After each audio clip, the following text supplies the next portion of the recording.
dan BUMN itu adalah ini sebagaimana disampaikan dalam Undang-Undang BUMN yang sebenarnya juga mau direvisi. Tentunya inilah yang harus diusung oleh BUMN yang diderivasi juga kepada anak-anak BUMN-nya. Nah, menurut Undang-Undang BUMN, pengertian BUMN menurut Undang-Undang 19 tahun 2003 ini adalah yang seluruh atau sebagian besar modalnya dimiliki negara secara langsung. Ini secara langsung kita garis bawahi.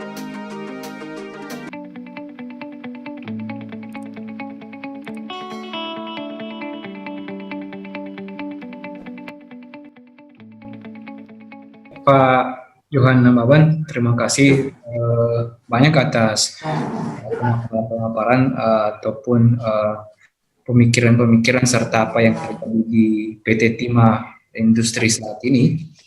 Yang mana tadi Pak Johan sangat menekankan bahwa pentingnya sebuah regulasi untuk mendukung proyek hilirisasi ini. Nah, Pak Bisman Bahtiar mendengarkan kami, Bisman? Oke. Ya baik, mungkin tadi bisa ditanggapi terkait dengan bagaimana kebutuhan regulasi di sektor mineral pertambangan agar menguatkan BUMN sendiri dan menguatkan bagaimana supaya hilirisasi itu benar-benar dilakukan dan proyek dari itu digunakan di dalam negeri. Waktu dan tempat saya persilakan kepada Pak Bisman Bahtiar. Ya, terima kasih. Bismillahirrahmanirrahim. Assalamualaikum warahmatullahi wabarakatuh. Pak Johan Namaban yang saya Rahman yang kami hormati, agak lama ini tidak berkomunikasi dengan Pak Rahman, sudah hampir 1 tahun, maksudnya akhir tahun kemarin sampai 2001. Pak Johan, saya senang sekali ini bisa berdiskusi di Pak Johan. Nama besar Pak Johan ini sudah malang melintang di dunia permineralan. Antam, dan alhamdulillah pada siang hari ini kami dapat berdiskusi dengan Pak Johan, dengan Pak Rahman, dan dengan rekan-rekan semuanya. Prinsipnya ini diskusi, ini sharing, dan terutama terkait dengan peran BUMN. Jadi kalau kita bicara tentang peran BUMN, kebetulan beberapa kali juga kerap diskusi di teman-teman Min ID di SCBD pun, misalkan ini lagi hot misalkan pada saat pembahasan Undang-Undang 3 tahun 2020. Jadi pada saat Undang-Undang 3 tahun 2020 itu sering dibahas BUMN. Bagaimana sih BUMN sebaiknya misalnya? Artinya seperti yang disampaikan Pak, masyarakat atau kita berharap peran maksimal di BUMN, tetapi kok kayaknya tanpa didukung dengan aturan yang jelas. Pak Rahman tadi juga mendandaskan bahwa dalam di mineral peran BUMN sebenarnya lebih strategis itu kalau di hilir. Nah ini juga menarik. Nah oleh karena sebenarnya kita ingin melihat wajah BUMN di pertambangan itu yang agak lebih gahar. Beda dengan di oil and gas. Kalau di migas itu kan kerasa banget nih Pertamina itu, terasa banget. Tapi kalau di pertambangan ini BUMN ada tapi kurang begitu nama kami. Nah, oleh karena itu mungkin kami juga tertarik terkait dengan bagaimana memaksimalkan peran BUMN dalam tata kelola mineral. Sebaliknya di suara-suara yang lain juga mengatakan, ngapain sih negara ikut-ikutan berbisnis? Kok BUMN-nya yang disuruh dimaksimalkan? Misalnya gitu. Banyak pendapat juga begitu. Semakin peran BUMN itu kuat dalam sebuah negara, maka berarti semakin kuat intervensi negara dalam kegiatan bisnis dan usaha. Nah, di sini ada 2 ahli ekonomi yang berpendapat. Satu sisi, oh jangan dong, masa kayak sosialis. Di satu sisi, masa kita mau liberal? Nah, mungkin ukuran-ukuran sejauh mana BUMN itu terlibat dalam kegiatan usaha, sejauh mana kegiatan BUMN ditegaskan dalam konstitusi Undang-Undang Dasar 1945. Nah, oleh karena itu kami mohon izin kepada Pak Johan dan rekan-rekan semuanya, kami hanya siap melihat dari perspektif hukum, karena memang eh, kalian kami dihukum, dan saat itu kebetulan juga menjadi ketua tim walaupun di pembahasan sudah nggak terlibat lagi. Jadi termasuk saat itu kami juga sempat membantu RUU BUMN. Nah, termasuk RUU BUMN, kebetulan undang-undang BUMN juga mau diubah, bagaimana memerankan BUMN. Nah, kami izin untuk menyampaikan slide share sedikit saja karena waktunya mungkin sudah agak terlampau sore. Sudah terlihat, Mas Akmal? Kelihatan ya? Akmal ya? Kelihatan. Oke, siap. Kami hormati. Jadi, ukuran sejauh mana itu BUMN terlibat dalam kegiatan ekonomi, dalam kegiatan usaha itu ada di konstitusi. Yang berkali-kali ini kami tegaskan dan kami kutip juga dari yang pernah kami disampaikan oleh Pak Rahman, bahwa konstitusi telah menyatakan intinya ada dua unsur, penting bagi negara dan menguasai hajat hidup orang banyak. Itulah yang sebenarnya peran BUMN ada di situ. Kegiatan ekonomi, kegiatan usaha yang mempunyai unsur penting bagi negara dan menguasai hajat hidup banyak, maka ya selayaknya BUMN untuk ikut dalam. Tetapi kalau kegiatan itu dirasa kepentingannya bagi negara tidak begitu urgent dan tidak menguasai banyak, saya kira harus ikut intervensi dalam mekanisme pasar.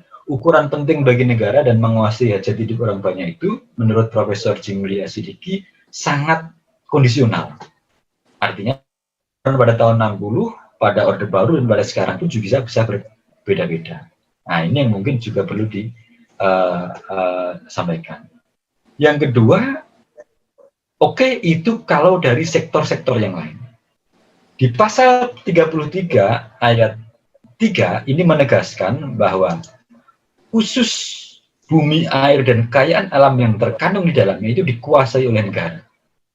Yang tadi Pak Rahman dan Pak Johan menegaskan tidak boleh dipenggal untuk sebesar-besarnya kemakmuran rakyat. Nah, kata dikuasai oleh negara ini, rekan-rekan yang kami hormati, telah diterjemahkan cukup manis oleh Mahkamah Konstitusi dengan beberapa kali putusannya, terakhir di putusan tahun 2012, yang kira-kira seperti ini, bahwa konsep penguasaan negara itu paling tidak terdiri dari 5 unsur.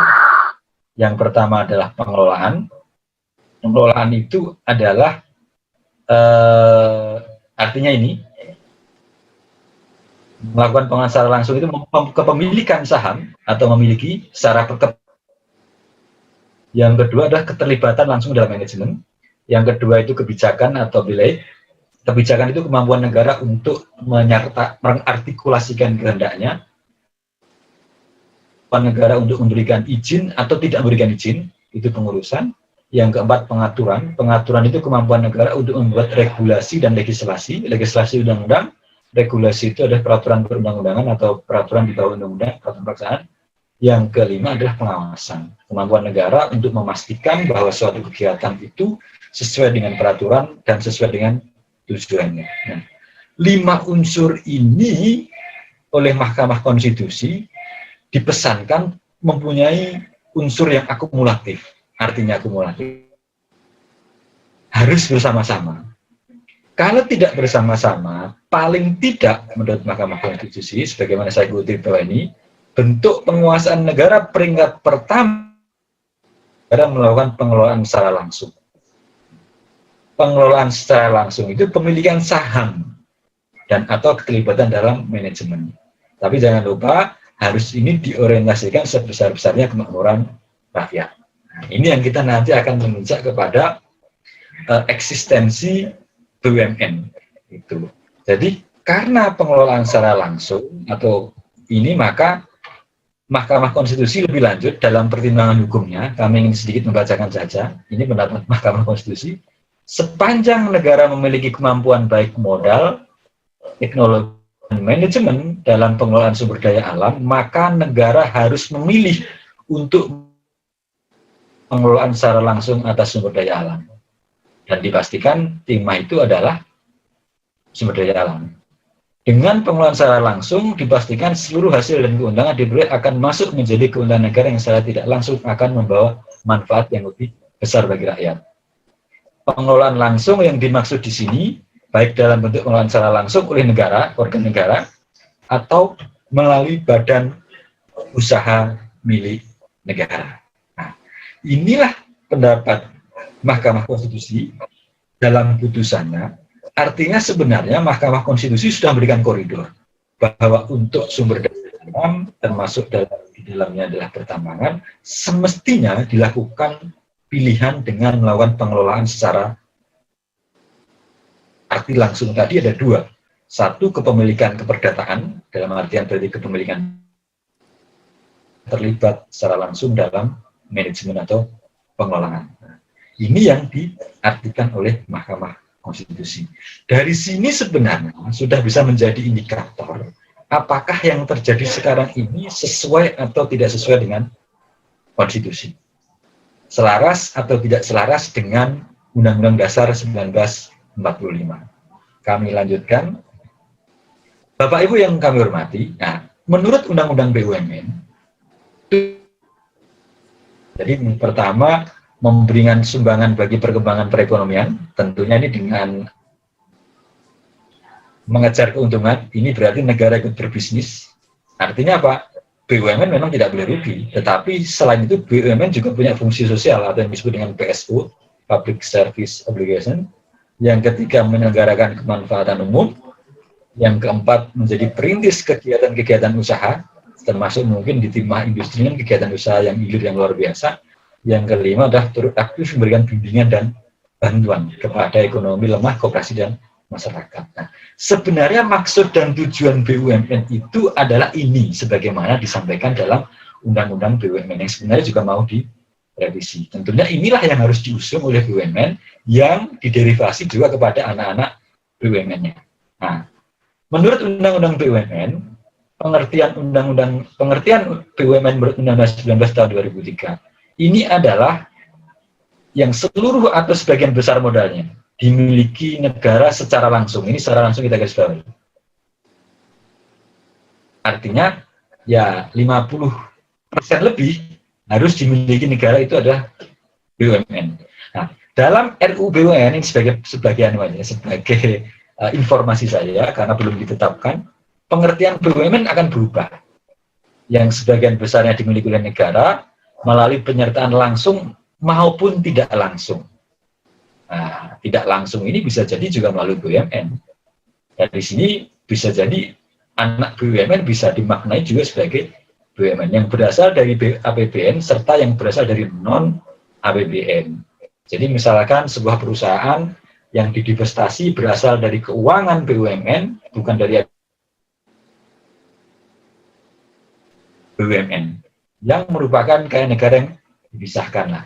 Artinya rekan-rekan semuanya, entitas BUMN ini adalah alat negara untuk negara tanda kutip melakukan bisnis. Untuk negara melakukan tanggung jawab sosialnya, untuk negara melakukan tanggung jawab menyejahterakan masyarakat. Sehingga memang BUMN sebenarnya alat negara. Tetapi tadi disampaikan oleh Pak Johan, misalkan, tetapi tidak didukung dengan peraturan yang memadai. Nah, ini menarik. Bahkan disampaikan Pak Rahman, aturan ini kan instrumen sebenarnya. Karena kalau tanpa aturan itu bisa berjalan, ya aturan menjadi tidak begitu penting sebenarnya. Tadi disampaikan Pak Rahman, tanpa harus dipaksa pengolahan dan pemurnian dalam negeri, sepanjang ada smelter, toh Freeport nggak mungkin mengekspor ornya atau mineral mentahnya ke luar negeri. Ini sebenarnya menarik sebenarnya. Ini yang juga menarik. Cuma permasalahannya juga kenapa ini smelter juga tidak terbangun-bangun, sehingga sebenarnya tugas negara tidak hanya melalui instrumen peraturan perundang-undangan, tetapi tugas negara juga bagaimana memberikan insentif dan membuat iklim usaha yang kondusif agar hilirisasi itu tercipta dan terkondisikan dengan baik di Indonesia. Itu yang terkait dengan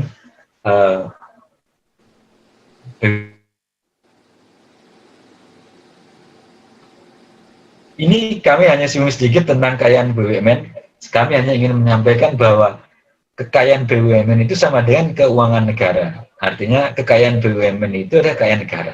Artinya BUMN ini adalah representasi negara. Sehingga konsekuensinya, mohon maaf kalau korupsi keuangan BUMN ya berarti korupsi keuangan negara misalnya gitu. Walaupun saya tidak setuju sebenarnya, karena beberapa teori mengatakan keuangan BUMN bukan keuangan negara. Tetapi lagi-lagi ini juga sudah putusan Mahkamah Konstitusi yang menyatakan bahwa keuangan BUMN merupakan keuangan negara.